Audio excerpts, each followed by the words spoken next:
Hello दोस्तों। तो आज हम शुरू करते हैं 2020 सी सेट पेपर यूपीएससी सीएससी। तो इसमें हम सबसे पहले पार्ट शुरू कर रहे हैं ये वाला mental ability analytical and logical reasoning. Mainly reasoning वाला पार्ट हम शुरू करेंगे अभी। तो इसमें क्वेश्चन ने जैसे डिवाइड कर रखे है ना, तो इसमें क्या ईयर वाइज है फिक्स। तो हम इसमें सिर्फ इस टाइम पे 2020 के करेंगे, ना कि उससे पहले क्या उसके बाद के नहीं करेंगे। हम जो भी 2020 का क्वेश्चन होगा उसे देखेंगे। तो फर्स्ट क्वेश्चन देखते हैं। फर्स्ट क्वेश्चन है अ मैन वॉक्स, दिख रहा ना, a man walks down the back side of his house straight 25 metres and then turns to the right and walk 50 meter again. Then he turns towards left and again walk 25 meter. If his house faces to the east, what is his direction from the starting point? अच्छा, देखो मान लो ये है उसका घर, इसका house का face किधर है? ईस्ट की तरफ। ये देखो, ये ईस्ट है, ये वेस्ट है, ये नॉर्थ है और ये साउथ है। ये पता ना ऐसा होता है कि हम राइट में ईस्ट लेते हैं, लेफ्ट में वेस्ट, ऊपर नॉर्थ, नीचे साउथ। अब इसका जो घर है वो ईस्ट की तरफ फेस कर रहा, तो बैक साइड किस तरफ होगी? वेस्ट की तरफ। अच्छा, अब देखो ये शुरू चला कहाँ से था? बैक साइड से चलता है, स्ट्रेट चलता है वो 25 मीटर, ये मान लिया मैंने 25 मीटर, ये है यहाँ तक, यहाँ आएगा, ठीक है। Then turns to the right and walk 50 metres. अब ये बताओ, जब ऐसे चल रहा होगा तो राइट किस डायरेक्शन में होगा? ऊपर होगा, तो ऐसे गया, वो है 50 मीटर। अच्छा, then he turns towards left. अब ऐसे चल रहा हो जाओ तो लेफ्ट कौन सा होगा? ये। और वॉक 25 मीटर, ऐसे 25 metres. In which does if his face is, हाँ ठीक है। What is his direction from the starting point? अब ये बताओ, यहाँ से इस पॉइंट से ये कौन सी डायरेक्शन है? ये वाली। ऊपर क्या थी? नॉर्थ। ये क्या? वेस्ट। तो ये वाली कौन सी होगी? North west. भाई बीच में है ना ये, जैसे ये है नॉर्थ, ये साउथ, ये ईस्ट और ये वेस्ट है। जो यहाँ से ऐसे, ये वाला बीच वाला क्या होता है? North west. ये क्या होता है? North east. और ये कौन सा होता है? South east. और ये साउथ वेस्ट। मतलब इन दोनों के बीच में साउथ वेस्ट, इन दोनों के बीच में साउथ ईस्ट, तो इन दोनों के बीच में नॉर्थ वेस्ट। तो ऑप्शन क्या है? हाँ, नॉर्थ वेस्ट, डी, 293 का डी। अच्छा, अब सेकंड देखते हैं। सेकंड है, two statements are given followed by two conclusion. All cats are dog, all cats are black. अच्छा, देखो ये वेन डायग्राम से होते हैं। मैंने मान लिया कि ये है डोमेन, ये वाली ये है cat. All cats are dog, ये सारी कैट्स डॉग हैं, तो डॉग कहीं बाहर होगा, बड़ा डोमेन होगा, क्योंकि जो सारी कैट्स है वो डॉग वाली डोमेन में फिट होंगी, क्योंकि सारी कैट्स डॉग हैं। अच्छा, all cats are black, all cats are, अच्छा जी। अच्छा, दो स्टेटमेंट है हमारे पास। एक तो ये कि कैट्स जो है वो डॉग है सारी, और जो कैट्स हैं वो ब्लैक भी हैं। अब ये बताओ मुझे, अगर मैं ये ब्लैक वाली डोमेन बाहर ले लूँ, अंदर ले लूँ, बीच में ये वाली, बीच जो डॉटेड लाइन है ये बड़ी होगी, और कैट इसके अंदर है तो भी ठीक है ये।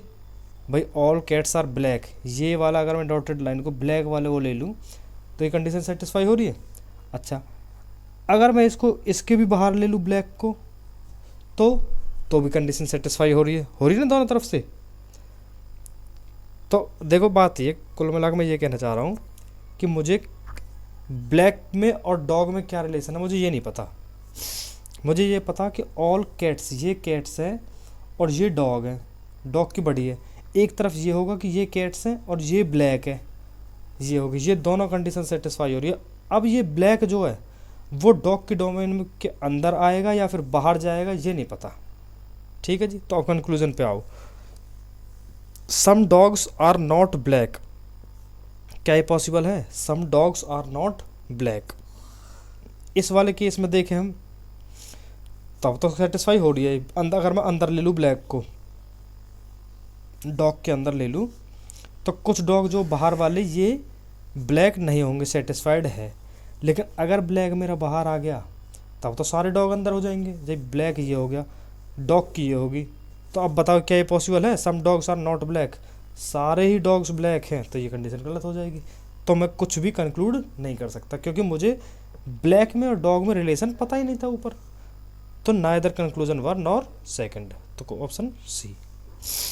अच्छा अब देखते हैं हम थर्ड वाला कि थर्ड वाला क्या कह रहा है। थर्ड ये है 517, ये पूरी सीरीज है। How many odd numbers are followed by the odd number in above sequence. अच्छा ऑड नंबर हो,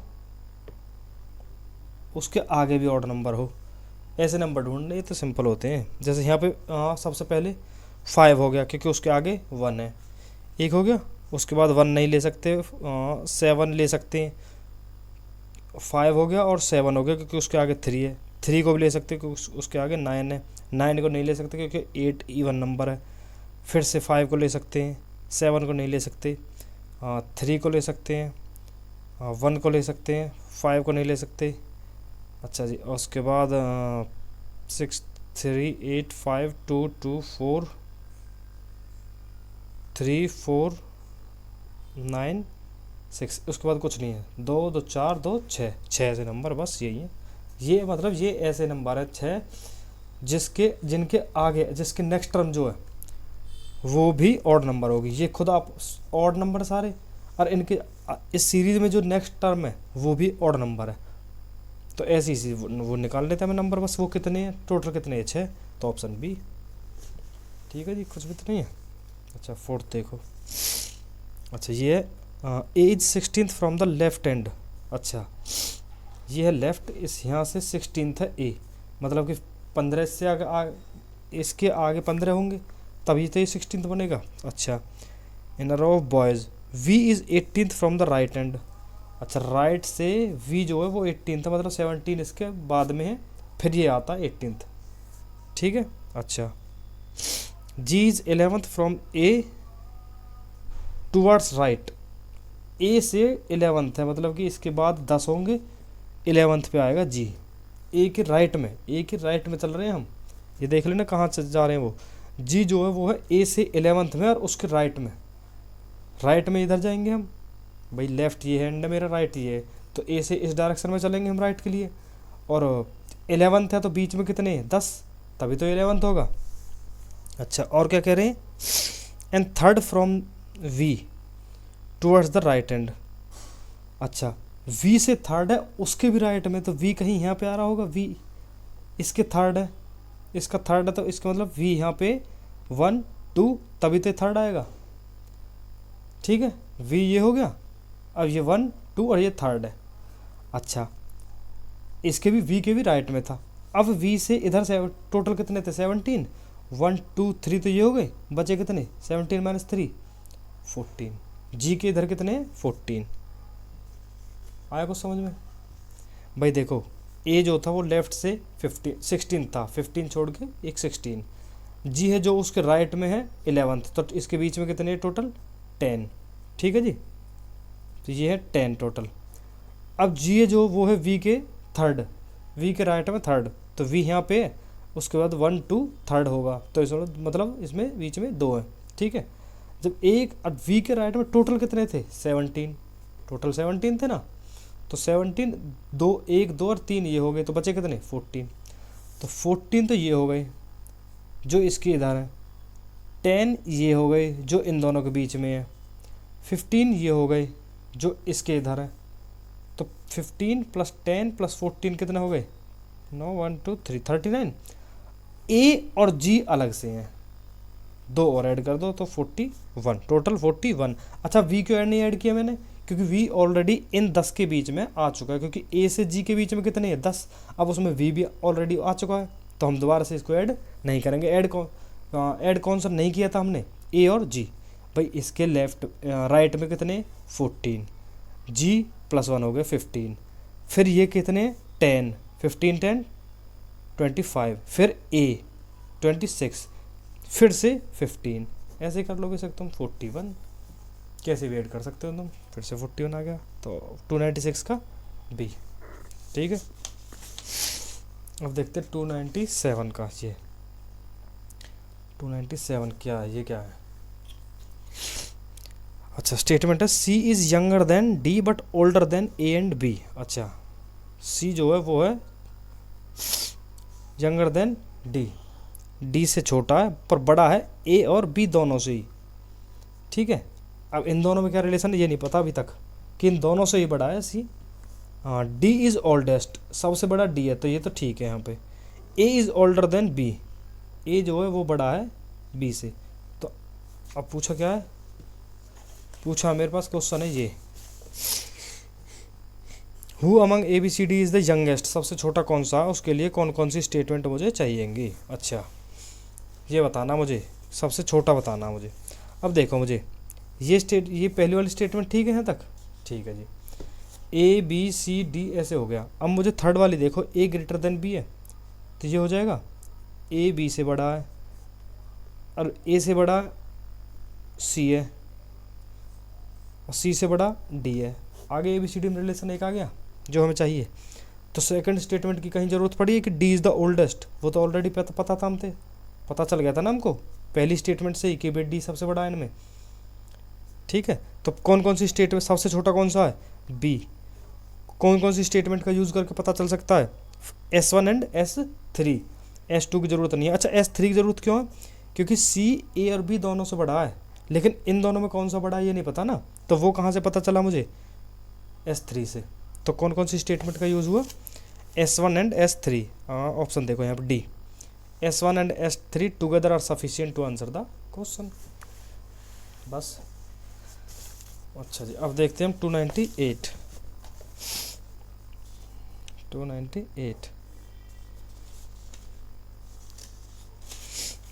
to statement given below PQRS followed by question, who among 4 number PQRS which one is the largest, सबसे बड़ा बताना मुझे। अच्छा statement क्या क्या है नेक्स्ट पेज पे देखते हैं, 298 वाला।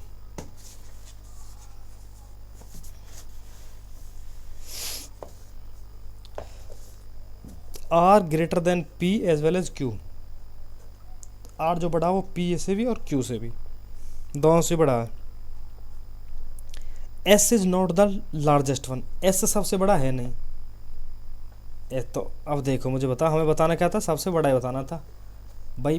पी सॉरी आर जो है वो पी से भी बड़ा है क्यू से भी बड़ा है। अब इन दोनों में कोई भी बड़ा हो हमें उससे मतलब नहीं, हमें सबसे बड़ा निकालना है। तो पी और क्यू तो हो नहीं सकते बड़े, आर हो सकता है या फिर एस, यही दो आए। एस सेकंड स्टेटमेंट में इन्होंने ये बोल दिया कि एस जो है वो सबसे बड़ा हो नहीं सकता, तो बच्चा कौन सा आर, आर ये सबसे बड़ा है। कौन कौन सी स्टेटमेंट का यूज़ करके पता चला, पहली और दूसरी दोनों का ही। S1 and S2 together are sufficient to answer the question but neither S1 nor alone nor S2 alone is sufficient to answer the question, option C. आगे समझ कि दोनों स्टेटमेंट का यूज़ करना पड़ेगा हमको। भाई आर जो है वो पी क्यू से दोनों से बड़ा है, लेकिन आर और एस में से कौन सा बड़ा है ये तो नहीं पता। तो ये कहाँ से पता चला, सेकंड स्टेटमेंट से, कि एस जो है वो बड़ा नहीं हो सकता, ठीक है। अच्छा जी अब देखते हैं हम नेक्स्ट वाला 299। A B C B C B C D C D C D E D E D, यही हो सकता है। A B A B A B C B C B C B C B C B C D C D C D E D E D. 300 का देखना, ये देखते हैं हम। हाँ S1 there are not more than 2 figure in on any page of a 51 page book. S2 there is at least 1 figure on every page. Are there more than 100 figure in that book. अच्छा जी कोई book है उसमें 100 से ज़्यादा figure हो सकती हैं क्या, ये बताना हमें। अच्छा कौन कौन सी स्टेटमेंट का यूज़ करके बताओगे तुम।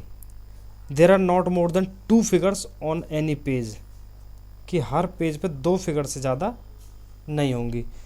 और 51 पेज टोटल है, 51 पेजेस है। अगर मैं हर 2 से ज़्यादा नहीं हो सकती, मैक्सिमम 2 ही ले लूँ तो 102। अच्छा ये तो तब है जब हर पेज पे 2 फिगर ऑलरेडी हों। अगर ऐसा हो जाए कि किसी भी पेज पे फिगर ना हो तो ये कम हो जाएंगी। तो अब सेकंड स्टेटमेंट देखो कि हर फिगर पे एटलीस्ट एक फिगर, हर पेज पे एटलीस्ट एक फिगर तो होगी। तो दोनों स्टेटमेंट का यूज़ करें अगर हम, कि अगर हर पेज पे एक फिगर ले लें तो मे और मे नॉट भी, कुछ भी हो सकता है ना भाई। मान के चलो अगर मैं 50 पेजेस पे भी 2 फोटो ले लूँ और उस पर लास्ट वाले 51 पेज पे सिर्फ एक ले लूँ तो हो गई 101 मोर देन। और अगर ऐसा हो जाए कि मैं सिर्फ 49 पे लूँ तो 98, सॉरी 48 पे ले लो तो 96 प्लस 399 तो ये नहीं होंगे। लेकिन अब कितने पेजेस पे 2 फिगर है, कितने पे एक, ये थोड़ी ना हमको कुछ पता है। बस ये बता रखा कि हर पेज पे एक तो होगी, अगर मैं हर पेज पे एक ले लूँ तो मैक्सिमम 51 ही बनेंगे बस। तो मैं दोनों का यूज़ करके भी नहीं बता पाऊँगा। S1 एंड S2 ये S1 and S2 together are not sufficient to answer the question. दोनों का भी यूज़ कर लो तो भी नहीं बता पाऊँगा मैं। समझ गए? 301। A family of 2 generations consisting of 6 members PQRSTU has 3 males and 3 females. There are 2 married couples and 2 unmarried siblings. U is P's daughter and Q is R's mother-in-law. T is unmarried male. अच्छा, 2 generations 6 member P Q R S T और U। 3 mails हैं मेरे पास और 3 females हैं और 2 couple हैं जो married हैं। नहीं, 2 जनरेशन, सॉरी 2 जनरेशन, 2 जनरेशन्स है। देर आर 2 मैरिड कपल्स, हाँ 2 मैरिड कपल्स भी हैं, married couples and 2 unmarried sibling, 2 unmarried भी हैं। अच्छा जी, U is P's daughter, P की लड़की है यू। अच्छा, Q is R's mother in law, R के मदर इन लॉ क्यू है। तो क्यू का कोई लड़का होगा, कोई भी हो सकता है, उसकी वाइफ है ये, तो तभी तो Q is R's mother in law होगी। T is unmarried male, mother in law तो ये फीमेल होगी। टी जो है वो है अनमेरिड और वो क्या है, मेल है। अच्छा जी, and S is a male, S भी कोई मेल है।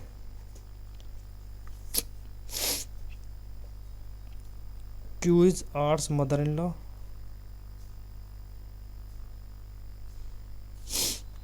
यू इज पीज डॉटर, तो ये भी फीमेल है, ये दोनों मेल है। टी अनमेरिड है।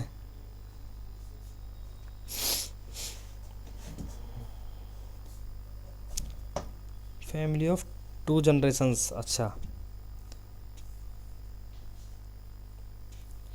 देखो, क्यू इसके आर जो है वो क्यू है मदर इन लॉ आर के, पी क्यों, यू इज़ द डॉटर है, यू इज़ पीज डॉटर। अच्छा, डॉटर, टी अनमेरिड है, डॉटर,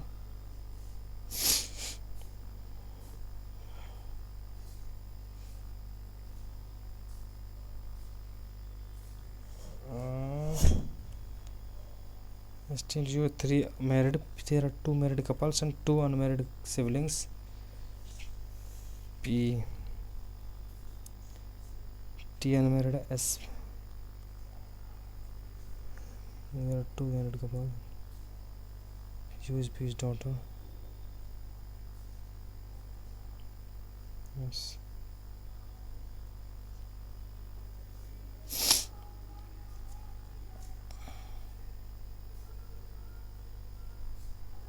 देखो क्यू का कोई बंदा तो ही जनरेशन से, देखो ये इसके पी, यू जो है वो है डॉटर पी की, और क्यू का कोई बच्चे लड़का है जिसकी वाइफ है आर। ठीक है जी, हमारे पास क्या था, सिर्फ 2 ही जनरेशन है, तो ये इसके नीचे तो नहीं जाएगी। तो इसका मतलब पी और क्यू शादीशुदा है आपस में, इन दोनों का कोई वो है यू। ठीक है जी,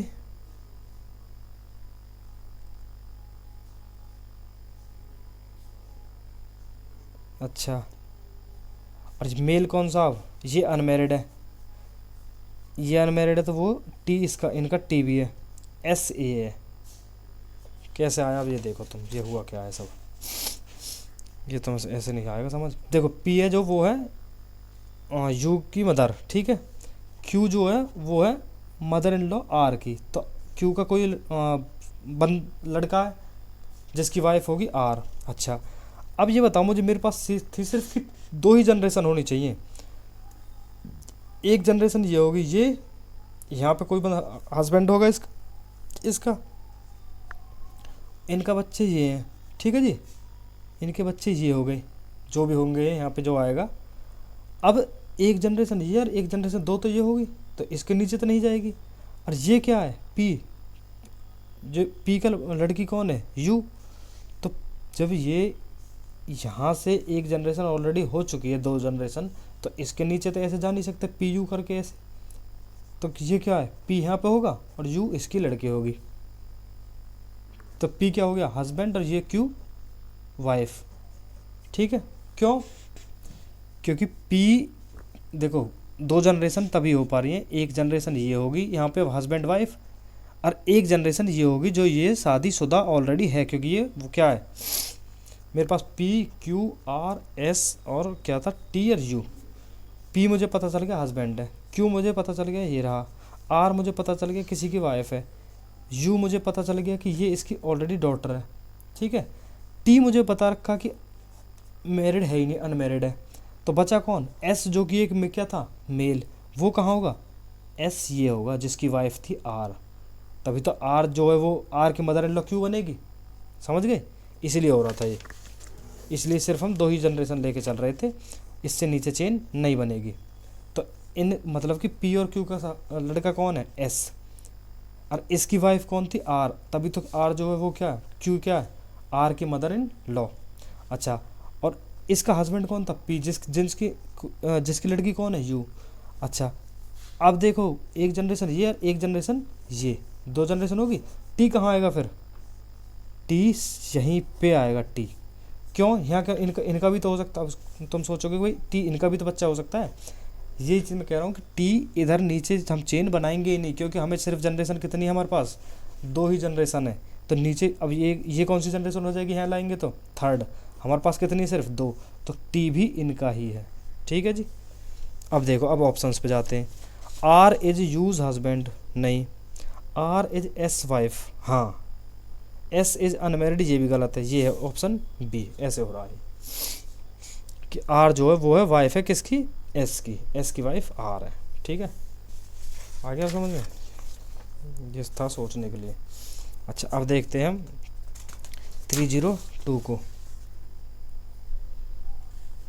302 को देखते हैं, ये है if in a particular year 12th January is Sunday then which of the following is correct. अच्छा 12th जनवरी इज संडे है, तो जनवरी में कितने दिन होते हैं 31, 12 हो चुके ऑलरेडी, तो बचे कितने 18 19 तो ये हो गए, 19 डेज ये हो गए जनवरी के, 19 जनवरी के। अभी के लिए मैं ये मान लेता हूँ कि मेरे लीप ईयर नहीं है, 28 डेज है फरवरी में, तो 28 ये हो गए फेब के, मार्च अप्रैल में, मई और ये जून जुलाई तक जा रहे हैं ना, मई जून, ये लो ये सारे ऐड करना, 9 1 10 18 19 4 7 10 169, ये कितना बचा 169 हो गए। अच्छा मुझे नंबर ऑफ डे वो निकालने के लिए, वीक डेज निकालने के लिए किससे डिवाइड करते हैं हम 7 से, ये पता ना कैसे करते हैं ये। देखो जैसे कुछ भी होता है, अगर मैं चलो मेरा 1 तारीख को संडे है, संडे है, तो 8 तारीख को क्या होगा, कितने दिन हो गए 8 तारीख तक, 8 - 1 7 डिवाइड बाई 7 कितना आ गया 0, तो जो 1 को था वही अब होगा। अगर मैं 10 को निकालता तो कितने दिन हो गए बीच में, 9 डेज कंप्लीट हो गए, डिवाइड बाई 7 कितने बच गए 2, तो संडे के बाद 2 दिन ऐड कर लो, मंडे प्लस ट्यूसडे, तो ट्यूसडे होगा 10 को, समझ गए, ऐसे करते हैं ये। तो अब हमारे पास कितने 169, इसको किससे करेंगे डिवाइड 7 से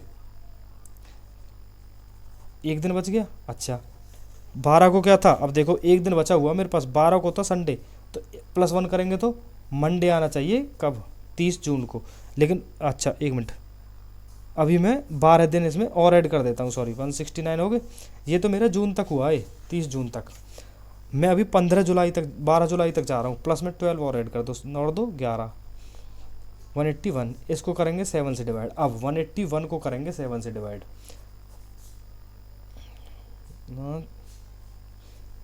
बचता कितना, रिमाइंडर कितना है 6। अब मंडे के बाद 6 दिन ऐड करना, ट्यूसडे सॉरी संडे के बाद Monday Tuesday Wednesday Thursday Friday Saturday. 12 जुलाई को सैटरडे हो रहा है। ये क्या पूछ रहे हैं, 12 July is not a leap year if year is a leap year, not a Sunday if year is a leap year. अच्छा मैंने क्या लिया था, लीप ईयर नहीं है क्योंकि मैंने 28 दिन लिए थे। अगर मैं इसमें लीप ईयर और ले लूँ इसको, अगर मैं इसको लीप ईयर ले लूँ तो एक दिन और ऐड होगा, तो ये कितना बचेगा फिर, अगर मैं तो ये हो जाएगा 182 डिवाइड बाय 7 करेंगे तो रिमाइंडर 0। रिमाइंडर 0 मतलब 12 जुलाई को क्या हो जाएगा फिर, संडे। कब, जब वो लीप ईयर होगा। आया समझ में क्या हुआ है, हुआ कुछ नहीं है। देखो जनवरी में कितने दिन बचे, 12 ख़त्म होने के बाद 31 का होता जनवरी का महीना, उसमें से 12 गए तो 19। फेब को तुम 28 गए 29 ले लो कि मैं ऑलरेडी पहले से ही लीप ईयर मान के चल रहा हूँ, ठीक है। 29 मार्च अप्रैल मई जून, जून तक यहाँ तक ठीक है, ये हो जाएगा 170, ठीक है।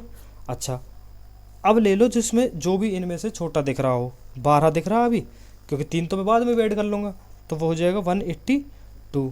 अब इसको 7 से डिवाइड करोगे तो रिमाइंडर ऑलरेडी 0 आ गया।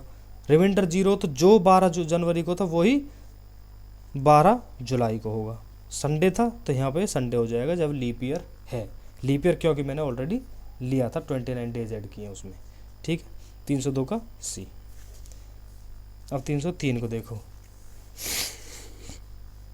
Minimum number of point of intersection of a square and a circle is 2, maximum number of point of intersection of a square and a circle is 8। Minimum number of intersection, देखो ये रहा square,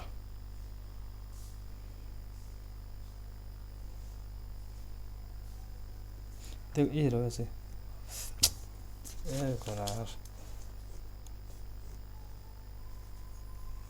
को अगर मैं इस तरह से circle बना दूँ ऐसे ऐसे कुछ एज्यूम कर लेना है, ठीक है। तो अब ये बताओ मुझे कितने मैक्सिमम पॉइंट कट कर रहे हैं इस पे, 1 2 3 4 5 6 7 और 8। मैक्सिमम पॉइंट कितने intersection, square and circle is 8। समझे कुछ भाई, अगर ये सर्कल ऐसे है, ये कुछ इस तरह से ले लूँ मैं ऐसे, इस तरह से। अब आ रहे हैं ये पॉइंट 1 2 3 4 5 6 7 8, ऐसे 8 पॉइंट, मैक्सिमम कितने हो जाएंगे 8। अच्छा अब मुझे देखना कि minimum number of point of intersection of a square and a circle is minimum 2।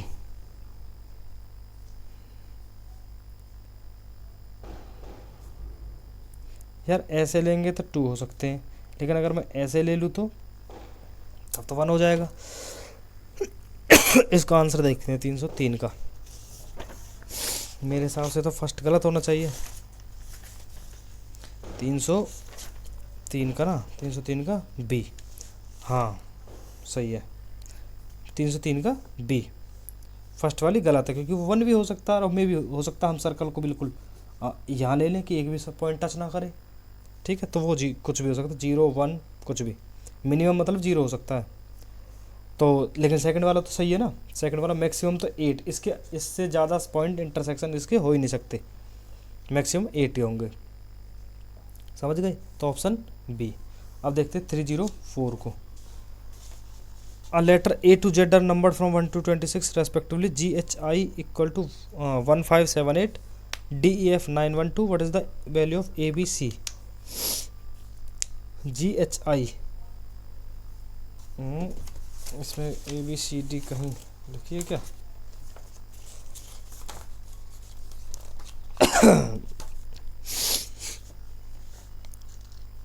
AB देखो लिख लें क्या ABCD, देखो देखो ABCDEFGHIJKLMNOPQRSTUVWXYZ 2 3 4 5 6 7 8 13 14 15 16 18 19 20 22 23 24 25 26। अब देखो GHI है 1578, DEF अच्छा जी 5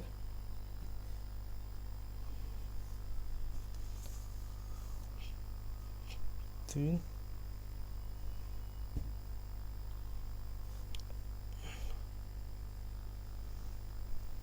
ABC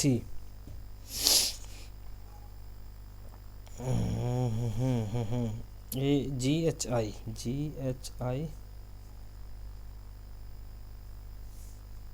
14 15 16 17 18 19 20 20